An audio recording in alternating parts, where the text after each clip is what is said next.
사랑하는 영락교회 지체들에게 주 안에서 평화 인사를 전합니다. 오늘은 2021년 11월 3일 수요일입니다. 오늘의 묵상 본문은 디모데 후서 3장 1절로 17절까지의 말씀입니다.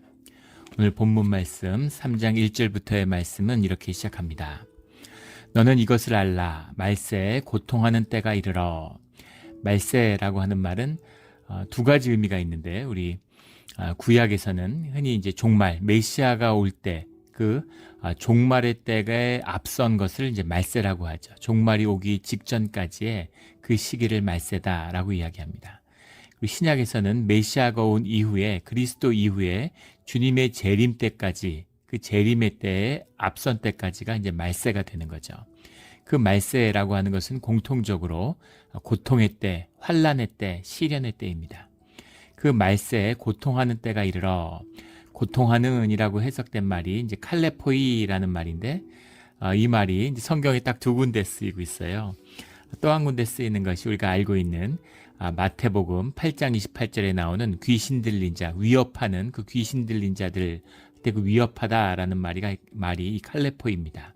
힘들다, 어렵다, 그런 식이죠. 말세의 그 고통이 차오르는 그때가 이르를 때 2절에 사람들이 자기를 사랑하며 돈을 사랑하며, 이것이 우리의 악의 이제 그 두 가지 축이죠. 모든 이제 우리의 그 악의 문제는 이 두 가지, 주님의 부재의 문제는 이 두 가지에서 비롯되는 것이죠. 자기를 사랑한다라는 건 누가복음 14장 26절에도 나오지만 하나님과의 단절을 의미하는 겁니다. 사람은 하나님을 사랑하도록 만들어졌어요. 그리고 사랑 가운데 주님과 관계를 맺으며 살아가는 겁니다. 주님을 통해서 영적인 자양분을 얻고 주님을 통해서 생명을 얻게 돼 있어요. 근데 그것이 단절되어 있는 것, 그 단절에 주님의 임재가 소멸된 그것이 특징이 자기를 사랑하는 것이죠. 또 하나는 돈을 사랑하며, 돈을 사랑한다, 자기를 향한다는 것이 안을 향하고 있다면 돈을 사랑한다는 건 밖을 향하고 있는 거죠. 돈을 사랑하는 것이 일만악의 근원이라고 디모데전서 6장 10절에도 말씀을 증거하고 있죠. 이 두 개는 연결되어 있는 겁니다. 자기를 사랑한다, 돈을 사랑한다라는 게 다 거짓과 자신을 동일시하는 거죠. 사랑한다라는 건 하나 됐다라는 얘기인데 자기를 사랑한다, 자기를 사랑하지 않는 사람이 어디 있을까? 그런 의미가 아니라 거짓된 자기, 여러 내면의 모습이 있는데 그 중에 내가 만들어낸 거짓 자기, 에고, 거짓자를 유일한 자신으로서 믿고 받아들이는, 스스로를 속이는 행위죠. 돈도 마찬가지죠. 돈이라고 하는 것이라는 건 사람이 만들어낸 것이고 사람들이 거기다 가치를 어태치한 거죠. 사람들이 믿어주기 때문에 돈인 거예요. 돈이 무슨 힘이 있습니까? 그냥 종이에다 잉크 바른 거잖아요. 근데 사람들이 언약을 맺고 그것을 가치 있게 쓰기로 약속하고 믿어주기 때문이죠. 돈의 권세는 사람의 권세예요. 근데 돈을 부려야 되는데 돈에 부림을 당하고 돈의 종노릇을 하는 거죠. 어처구니 없는 것. 돈이 자기라고 믿으니까 돈이 있으면 뭐가 된 것처럼 우쭐하고 돈이 없으면 막 사람이 힘이 없고 좌절하고 이런 것, 이런 거짓을 말하는 거죠. 이게 모든 악의 시작입니다. 자랑하며 교만하며 비방하며 부모를 거역하며 감사하지 아니하며 거룩하지 아니하며, 그래서 악의 붙들림을 받고 주님의 임재가 떠난 자리에 인간의 모든 문제들이 드러나는 거죠. 재밌는 건 이 자랑하며라는 단어인데 알라조네스라는 말입니다.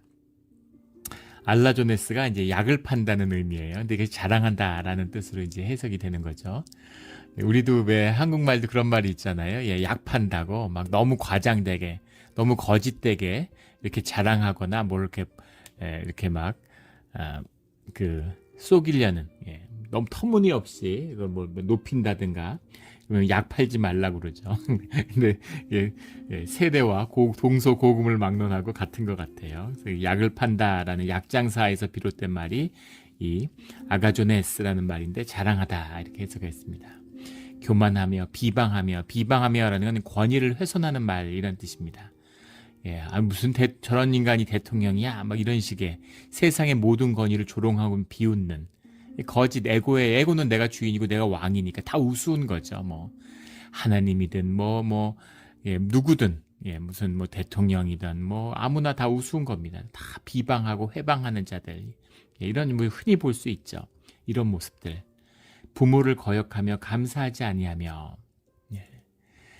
자신이 낳은 자기를 낳아주고 희생해서 키워준 육신으로 삶을 썼고 진실로 함께 살아온 실제 부모한테도 감사한 마음이 없는데 하나님한테 감사한 마음이 있겠습니까? 있을 수 없는 일이죠. 하나님을 잃어버린 자리 이런 자들은 부모도한테 감사하지 않는 다 통하는 그런 마음인 거죠. 거짓을 사니까 내 왕국에 내가 사니까 내가 늘 억울하고 부모님 생각하면 늘 내가 피해자고 분하고 억울한 일만 있는 거죠. 거짓 속에 사니까 그런 것입니다. 내가 만들어 놓은 세상 내가 비틀고 내가 늘 억울하고 내가 늘 당하는 세상 이런 거죠. 감사하지 않으며 거룩하지 아니하며 3절에 무정하며 원통함을 풀지 아니하며 무정하며 라고 하는 말도 무서운 말이에요. 아스트로고이라는 말인데 뭐 영어는 unloving 이렇게 해석했습니다. 근데 이 말이 알파와 스트로게라는 말이 붙었는데 알파라는 건 부정 접두어 뭐 수없이 나오는 단어죠. 스트로게라는 게 이제 영어로는 family affection 이런 식으로 해석하는데 어미새와 새끼새가 서로 끌리는 것 이런 것입니다. 어미새가 모이를 몰고서 새끼새에게 이렇게 주잖아요. 남극의 그 한파 가운데 펭귄이 새끼를 배에다 품고서 그 눈보라 속에서도 꿋꿋이 지키죠. 새끼를 지키는 것입니다. 본능이죠. 이렇게 본능적으로 끌리는 가족이기 때문에 핏줄을 나눴기 때문에 끌리는 그런 육정 그런 것조차도 잃어버린다는 거죠. 그 한국의 젊은 부부가 게임을 하다가 아이를 굶겨 죽였어요. 제대로 밥을 안 줘가지고 굉장한 충격을 줬죠. 20대 후반의 부부인데 일주일 열흘씩 그렇게 게임을 한답니다. 근데 더 웃기는 거는 그 부부가 했던 게임이 아이를 키우는 게임이래요. 뭐 어떤 게임인지 정확히 모르겠는데 온라인에서 아이를 키우는 가상 공간에서 그런 게임을 해서 자기 자식을 굶겨 죽인 거죠. 믿어지십니까? 이게 우리 육신의 주님을 잃어버린 삶의 자리가 어디까지 비참해지는가 하는 걸 보여주는 거죠. 짐승들도 당연히 가지는 그런 부모의 정조차도 잃어버린다는 겁니다. 그래서 너는 네 인생 사는 거지 뭐 이런 거죠. 돈만 있으면 돼 뭐 이런 거죠. 돈 있고 뭐 재산 있으면 뭐 은퇴하고 아무 문제 없어 이런 거죠. 이런 겁니다. 무정하며 아스트로고이 원통함을 풀지 아니하며 사람이 3년만 되면 우리 몸의 거의 모든 세포가 다 바뀐다고 말씀을 예전에 나눈 적이 있죠. 세포가 죽고 새 세포가 되고 7년이 지나면 우리 몸의 30조여 개의 세포 중에서 단 하나도 남아있는 것이 없답니다. 육적으로는 완전히 새로운 존재가 된 거예요. 그런데도 나는 여전히 나죠. 내 마음이고 내 기억입니다. 내가 나를 동일시하는 내 마음의 중심이 있는 것이죠. 그러니까 그 마음 가운데 거짓과 원통함과 애통함, 거짓 애고가 날 붙들고 있으니까 원통함을 풀지 않는 거예요. 과학자들은 사람이 6개월마다 심성이 변한다고 그러죠. 아무리 슬퍼도 6개월이 지나면 그러면 슬픔이 경감된다는 거예요. 3년이 지나면 그 감정을 유지하기가 어렵다는 겁니다. 아무리 좋아도 3년 전의 마음을 가지기 어렵다는 거죠. 그런데 어떻게 예년 3년 상징인 건 과학적이죠. 그러니까 본능적으로 알았던 거죠. 3년이 지나면 탈상을 하고 그 슬픔에서 벗어날 수 있는 겁니다. 30년이 지나도 슬프고 30년이 지나도 원한에 사무쳐 있고 이런 것은 뭔가 잘못된 거예요. 이런 것은 풀어야 되는 겁니다. 모함하며 절제하지 못하며 사나우며 선한 것을 좋아하지 아니하며 4절에 배신하며 조급하며 현상이 전부 다고 영생을 믿지 않는데 영생 가운데 살지 않는데 그러니까 늘 조급한 거죠. 살아서 뭘 해야 되니까 현상이 중요하니까 내 현상에서 손에 쥐는 것 돈만 된다고 한다면 무슨 짓이든 하는 거죠. 자만하며 쾌락을 사랑하기를 하나님 사랑하는 것보다 더하며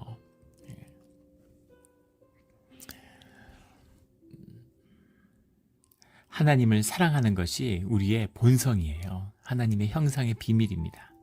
그런데 그런 것보다 우리의 육신의 쾌락을 좋아하는 것, 이것을 더 좋아한다는 거죠. 넘이죠, 넘.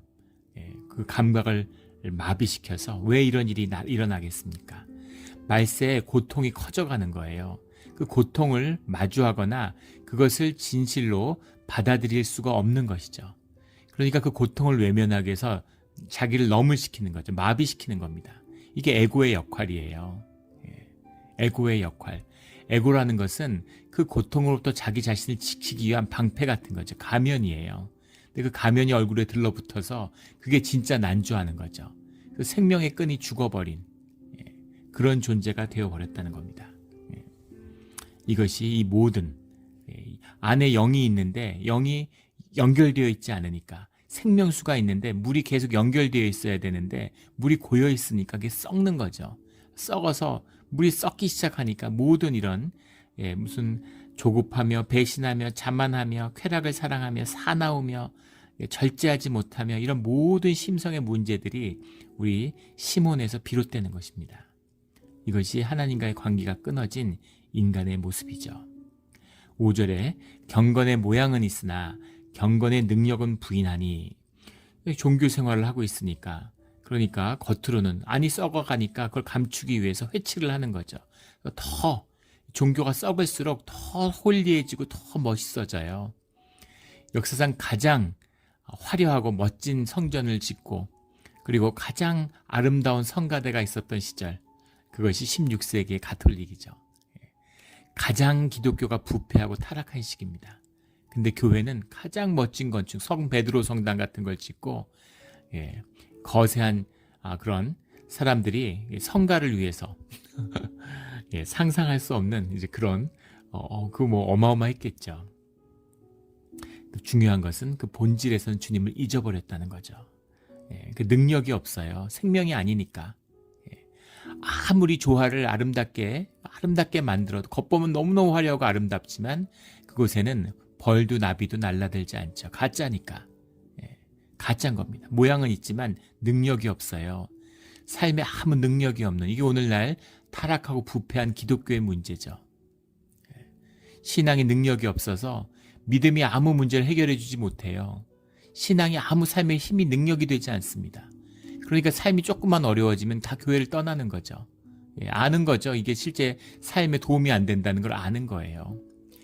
예전에 한 권사님이 교회를 안 나와요. 그래서 예전에 전도사 시절인데 그래서 신방을 가서 왜 무슨 일인가 뭐 어디 편찮으신가 하고 찾아갔더니만 이제 몸도 이제 힘들고 뭐 나이도 들고 이래서 이제 교회를 그만 다녀야 되겠다 뭐 이제 이런 거죠.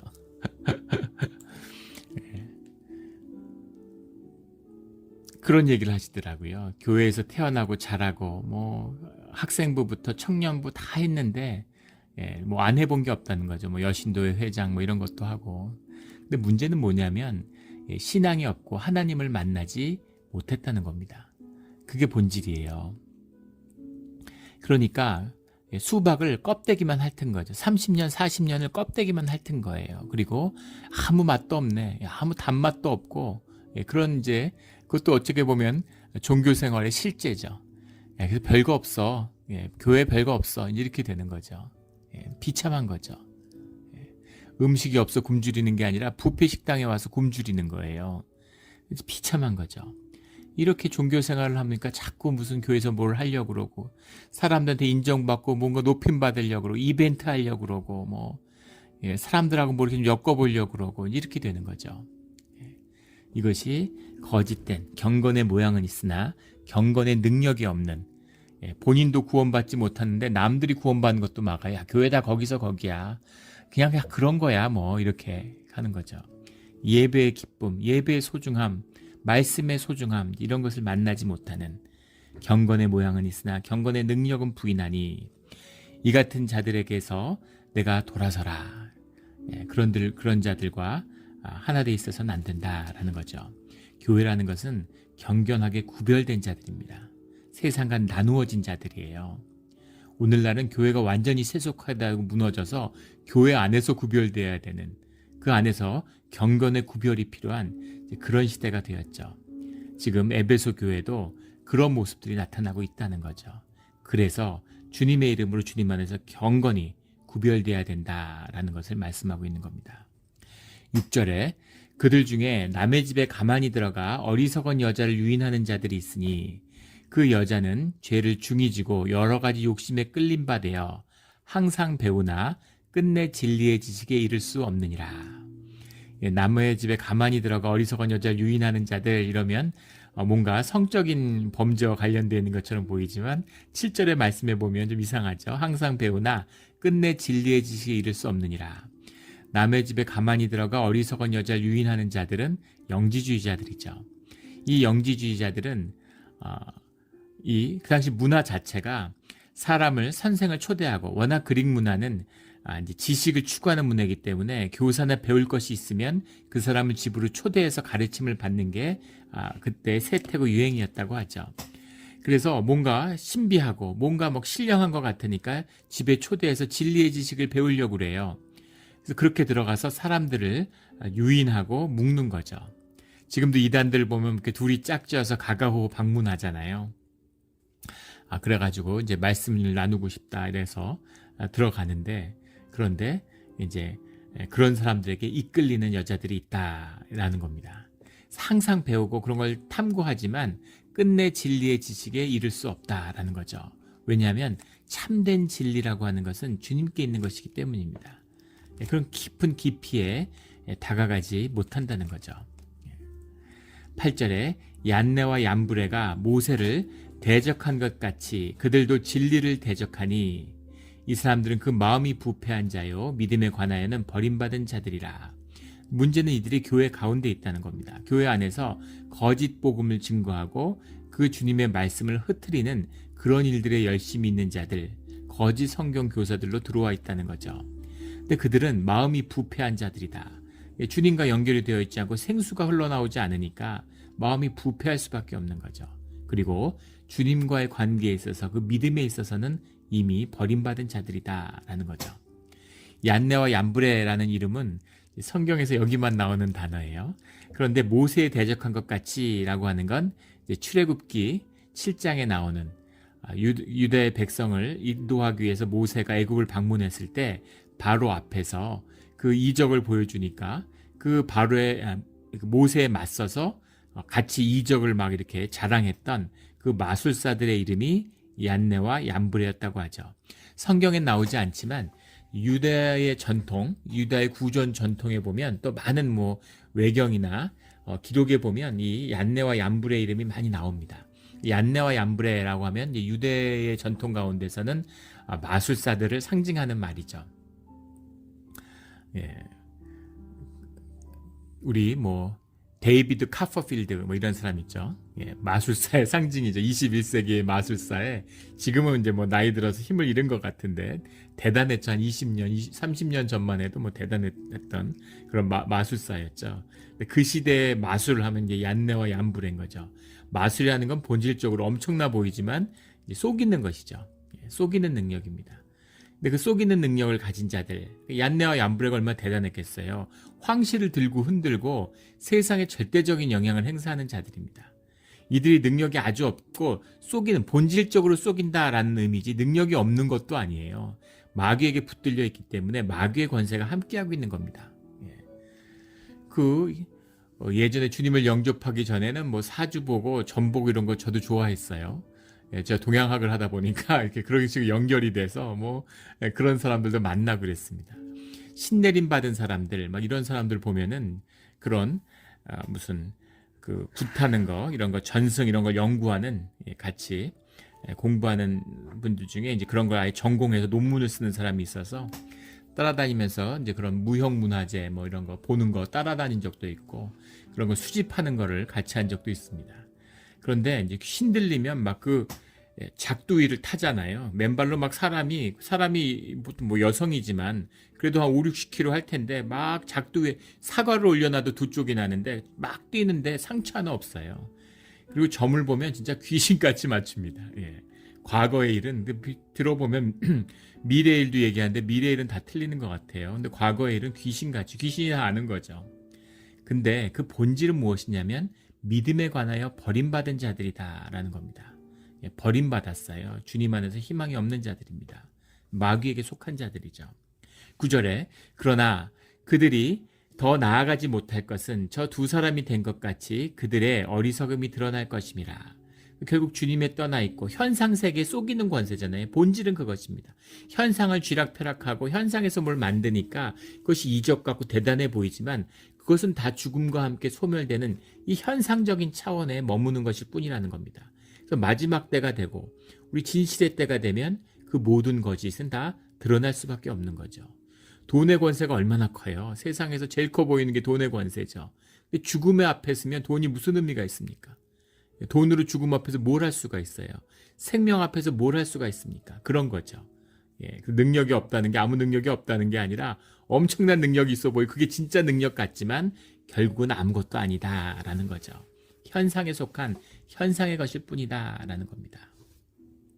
그래서 10절에 나의 교훈과 행실이라고 하는 것은 이제 삶이죠. 교훈은 가르침이고 의향과 의향이라고 해석했는데 프로테세이라는 말인데 purpose 이런 건 목적이죠. 목적이라고 해석했어야 되는데 믿음과 오래 참음과 사랑과 인내와 이게 주님이 주신 가르침이고 신앙의 길이죠. 박해를 받음과 고난과 또한 안디옥과 이고니안과 루스드라에서 당한 일과 어떠한 박해를 받은 것을 내가 과연 보고 알았거니와 주께서 이 모든 것 가운데서 나를 건지셨느니라. 그래서 이 젊었던 디모데와 함께 경험하고 보았던 그 고난들을 기억하라는 거죠. 지금의 교회 가운데 어려움이 있지만 본질을 놓치지 말고 그 고난 가운데 함께 지켜주신 주님은 보이지 않잖아요. 주님은 영이시잖아요. 그러니까 눈에 보이는 걸 따라가게 되는 거죠. 육신을 따라가는 겁니다. 하지만 심령의 눈을 뜨고 깨어서 주님이 우리에게 함께 하셨던 것을 기억하고 지금 현실에서 주님의 것, 주님의 임재에 집중해야 된다. 이런 말씀인 거죠. 안디옥에서의 박해라는 건 우리 사도행전 13장에 나오는 것이고 이고니온과 루스드라에 있어서의 박해받았던 것, 귀신 들린 여종을 귀신을 쫓아줬다가 그러다가 사람들에게 박해받았던 것, 이고니온에서 돌을 들고 쫓는 사람들에게 쫓게 했던 것, 이런 것이죠. 거기서 당한 일, 이런 일들을 너도 보았지 않느냐. 그 가운데 우리가 고난은 받지만 주님이 우리를 어떻게 건지시고 지켜줬는지 너도 알지 않느냐. 이런 말씀이죠. 12절에 무릇 그리스도 예수 안에서 경건하게 살고자 하는 자는 박해를 받으리라. 우리가 기억해야 될 말씀입니다. 그리스도 예수 안에서 경건하게 살고자 하는 자는 박해를 받으리라. 예수님의 삶이죠. 예수님이 선을 행하고 주님이 복음의 길을 보여주셨지만 예수님이 박해받는 모습을 봤잖아요. 주님과 하나 되면 세상에 박해를 받습니다. 그래서 그러려니 하는 거죠. 세상이 공중 권세 잡은 자들의 것이니까 그들이 박해를 하는구나. 그 가운데 주님 안에서 주님이 주시는 그 귀한 것을 붙들어야 되는 거죠. 13절에 사람들이 교회를 다니고 예배를 다니면서 주님의 보호하심을 받아요. 근데 거기 익숙해지면 그걸 당연하게 여기는 거죠. 그래서 교회 안 다니고 주님이 안 계셔도 내 삶은 원래 이런 건가 보다. 나는 원래 운이 좋은가 보다. 이렇게 생각하는 겁니다. 주님의 임재가 약해지고 말씀을 떠나면 삶이 점점 흔들리기 시작하죠. 흔들리고 계속 흔들리는데 그래도 그럭저럭 살만한 것 같은데 어느 순간에 비등점이 오는 거죠. 그럼 삶이 무너져 내리기 시작해요. 그 엄청난 그런 걸 보게 되는 거죠. 그것은 우리가 주님의 믿음 안에서 박해를 받는 것과는 다른 것입니다. 그럼 고생이죠. 생 고생을 하면 사람이 상하고 망가져요. 그런데 주님 안에서 고난을 경험하면 생명이 자라고 삶이 존귀해집니다. 이것이 주님 안에서 우리가 받는 박해의 비밀이죠. 훈련소, 피트니스에서 코치의 도움을 받으면서 하도 힘들게 훈련을 시켜서 우리 훈련소 같아서 악마조교라고 그러잖아요. 그게 악의 역할입니다. 훈련생이 열심히 훈련을 받아서 자라나게 하는 거죠. 피트니스에서 힘든 운동을 하면 점점 몸이 건강해지고 그 힘이 능력이 자라나죠. 그런데 우리가 흔히 노가다라고 하잖아요. 육체 노동을 하고 막 고생을 하면 몸이 다 상하죠. 같이 몸을 썼는데 결과는 천지차이예요. 이것이 주님 안에서 고난을 겪느냐 아니면 세상에서 고생을 하느냐의 차이인 것이죠. 주님 안에서 고난을 통해 경건이 자라나고 생명의 능력이 자라나는 우리 모두가 되기를 주의 이름으로 축원합니다. 13절에 악한 사람들과 속이는 자들은 더욱 악하여져서 속이기도 하고 속기도 하나니 이게 악의 본질이죠. 악은 한때, 두때, 반때로 무너지는 거죠. 흥황해 보이지만 스스로 다투는 것이 본질이기 때문에 끊임없이 다투는 겁니다. 일본의 그 신사에서 비롯된 일본의 스모라는 운동이 있죠. 일본 씨름인데 원래 신사의 예배 양식이에요. 근데 그게 신기하니까 원래는 비교로 신전 그 신사 안에서 하던 걸 사람들이 자꾸 이제 와서 담에서 구경을 하고 신기하니까 그걸 사람들에게 이제 보이게 하고 그러다 이제 스포츠 같이 됐죠. 근데 아주 좋지 않은 영적으로 나쁜 더러운 운동입니다. 근데 그게 왜 그러면 신전 안에서 그런 짓을 했느냐? 서로 막 가슴을 치면서 뻘거벗고 싸우는 거죠.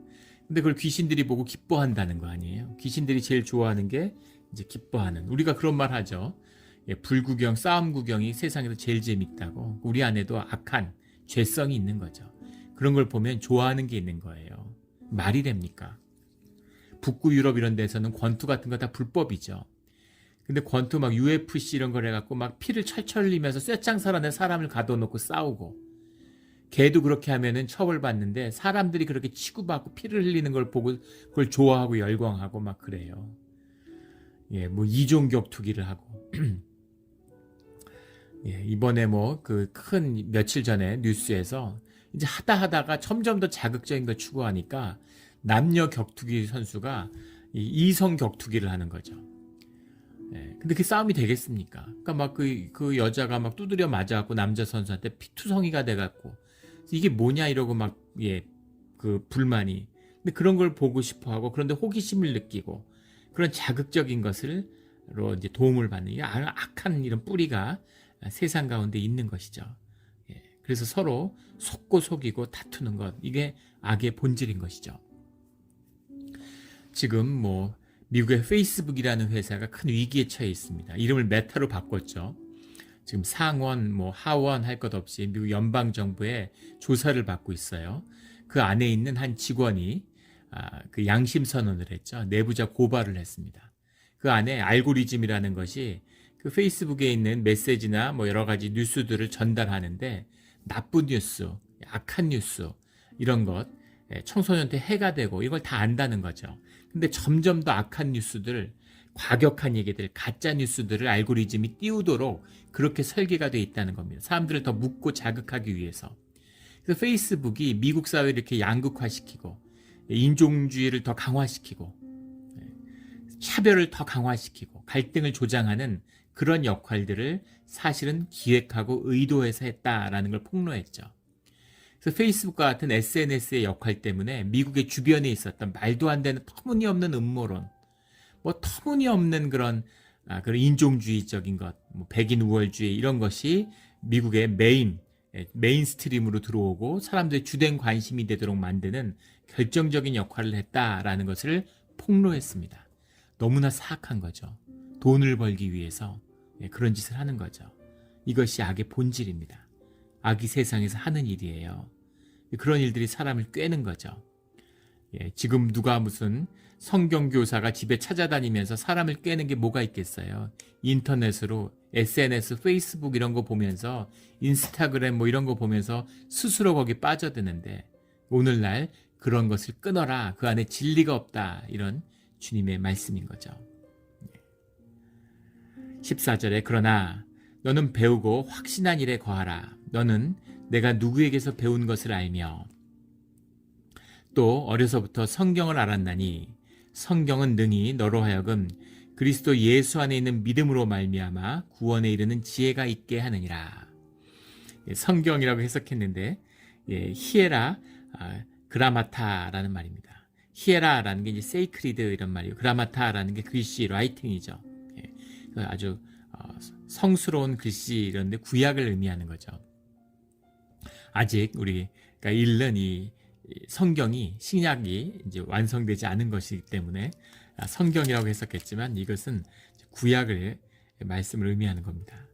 근데 그 말씀 가운데에서 이 디모데가 자란 거죠. 어머니도 크리스찬이고 외할머니도 이제 크리스찬이었으니까 하나님의 감동으로 된 것으로 하나님의 말씀으로 하나님의 영감으로 된 것이죠. 그래서 교훈과 책망과 바르게 함과 의로 교육하기에 유익하니 이는 하나님의 사람으로 온전하게 하며 모든 선한 일을 행할 능력을 갖게 하려 함이라. 이 오늘의 말씀의 이 가르침의 모든 핵심은 주님의 말씀으로 돌아가라라는 겁니다. 성경의 가르침으로 돌아가라라는 거예요. 예전에 한 베트남 그 목사님하고 그 이제 교제할 기회가 있었는데 그 목사님이 그런 고백을 하세요. 어릴 때 이제 난민이 돼서 베트남을 떠났는데 베트남이 망할 때 아버지가 이제 목사님이었다는 거죠. 그래서 이제 교회도 문을 닫고 어머니 아버지는 강제 수용소에 갇히고 자기들은 그냥 버림받았다는 거예요. 식권을 줘야지 밥을 타 먹을 수가 있는데 식권을 안 주는 거죠. 그러니까 그냥 죽으라는 얘기죠.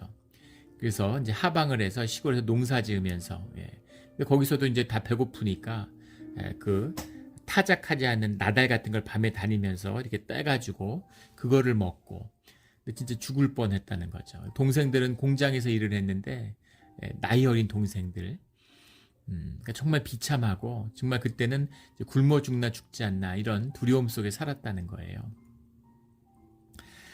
그래서 막 그 논두렁에 이제 무릎을 꿇고 주님께 매일 기도하면서 자기는 죽어도 좋지만 동생들을 좀 살려달라고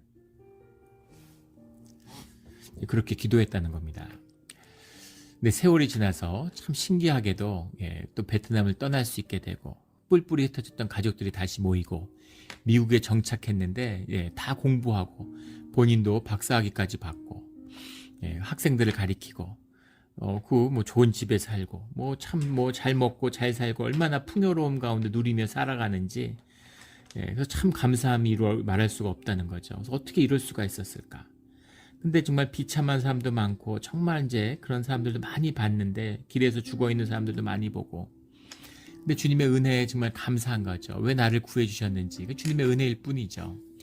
그런데 본인의 삶과 다른 사람들의 다른 삶 그때 그 굶어 죽는 위기에서 그 난민이 돼서 살면서 죽음의 위협에 싸우면서 자기가 꼭 붙잡았던 한 가지 보이지 않는 하나님을 붙잡을 수가 없으니까 매일 기도하는데 그리고 매일 성경 말씀을 읽었는데 어머니가 그러셨다는 거예요. 성경을 꼭 쥐어주면서 붙들려 가면서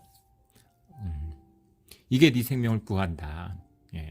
말씀을 매일 3장씩 읽으라고 무슨 일이 있어도 그걸 멈추지 마라. 이렇게 얘기하셨다는 거예요. 그래서 하나님을 그때는 믿었다기보다는 엄마를 믿고 엄마를 신뢰하니까 그래서 매일 다른 사람과 달랐던 자신은 단 한 가지 매일 성경을 3장씩 읽었다는 겁니다. 하루에 성경을 3장씩 읽으면 1년이면 일독을 하게 되죠. 그래서 그거 하나였던 것 같다고 주님께 떠나지 않는 물론 하루에 3장씩 읽는다고 해서 뭐 주님이 함께 하신다 이런 건 아니죠. 뭐 3장이 아니라 30장씩 읽어도 그것이 뭐 마음이 중요한 거지 읽는 행위 뭐 종교인의 뭐 의 이런 거하고는 아무 상관이 없는 겁니다. 그런데 그 절실한 마음으로 중요한 것은 주님을 붙잡고 싶은 간절한 마음으로 성경의 말씀을 붙잡았다는 거죠. 그게 중요한 겁니다. 말씀 속에 깨달음이 있고 말씀을 통해서 주님의 뜻과 주님의 가르침을 얻고 말씀을 통해서 인내하는 지혜를 배우고 말씀을 통해서 주님과 함께하는 길을 걸어갔다라는 게 소중한 것이죠.